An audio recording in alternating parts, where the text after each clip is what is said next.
दोस्तों स्वागत है आपका एक ऐसे फाइट में जिसको देखने के बाद आपको हारने वाले अपोनेंट पर तरस आने लगेगा।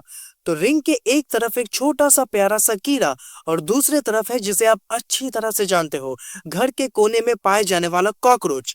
हैं कॉकरोच? अरे भाई साहब ई का है? ये कैसी फाइट है? ये तो अनफेयर है। इसमें तो जाहिर सी बात है बुरा तो लगेगा ही, क्योंकि ये कॉकरोच इस बेचारे कीड़े को आसानी से मार देगा, वो भी तड़पा तड़पा के।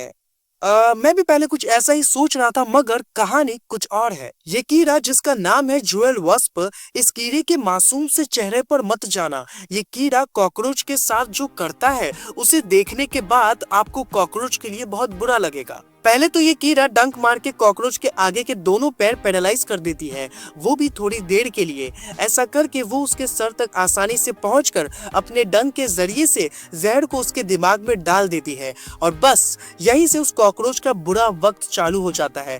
ये जहर उसे मारता नहीं, बल्कि उसके दिमाग को इस तरह से काबू कर लेता है जिससे वो कॉकरोच अपनी जान बचाने की कोशिश भी नहीं करता और ना ही उस कीड़े से लड़ने की। फिर ये कीड़ा कॉकरोच के दोनों एंटीना को आधा चबाकर कॉकरोच के खून जैसे चीज को भी पीने लगती है, जिसे असल में कहते हैं हिमोलिव।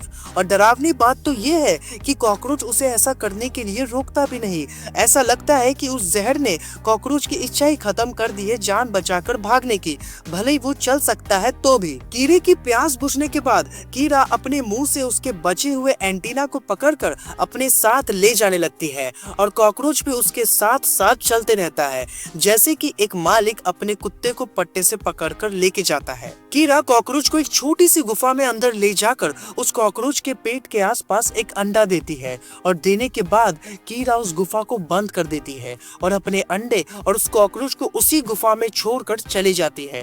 कॉकरोच उस अंडे को अपने शरीर से हटाने की कोशिश बिल्कुल भी नहीं करता। फिर लगभग 2 दिन बाद उस अंडे में से एक बच्चा बाहर आता है और कॉकरोच के शरीर को चबाकर उसमें होल करके अंदर जाकर उस कॉकरोच को पूरी तरह से खाना शुरू कर देता है, वो भी जिंदा। हालांकि कॉकरोच तब तक जिंदा है जब तक उसके शरीर के जरूरी हिस्से खत्म नहीं हो जाते। फिर वो कॉकरोच मर जाता है और कुछ 1 महीने बाद उस कॉकरोच के शरीर को फाड़ कर एक नया बड़ा कीड़ा बाहर आता है और अपनी जिंदगी की शुरुआत करता है।